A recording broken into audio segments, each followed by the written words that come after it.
మన ప్రాచీన ఋషుల విజ్ఞానాన్ని కేవలం ఒక మతానికి సంబంధించిన వాటిగా చూడటంతో వారి గొప్పతనం ప్రపంచానికి తెలియలేదు. ఇక సహస్ర కిరణుడైన సూర్య భగవాను రోజు స్మరిస్తే సంపూర్ణ ఆరోగ్యవంతులవుతారని ఋగ్వేదం చెబుతోంది. సమస్త ప్రాణికోటిలో అంతర్యామి అయి ఉన్న విశ్వసాక్షి కూడా సూర్యుడే. సప్త వర్ణాలకు ప్రతీకగా ప్రభాకరుడు నిరంతరం ప్రకాశిస్తూనే ఉంటాడు.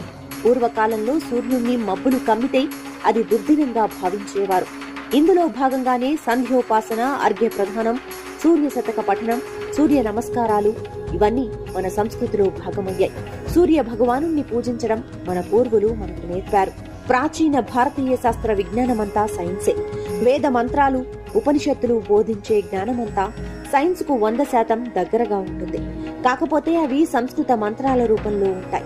అయితే మన వాళ్ల గొప్పతనం మనకు తెలియకపోవడంతో టెక్నాలజీ అంతా తెల్లోడి సొంతమే అని మనం నేటికి నమ్ముతున్నాం.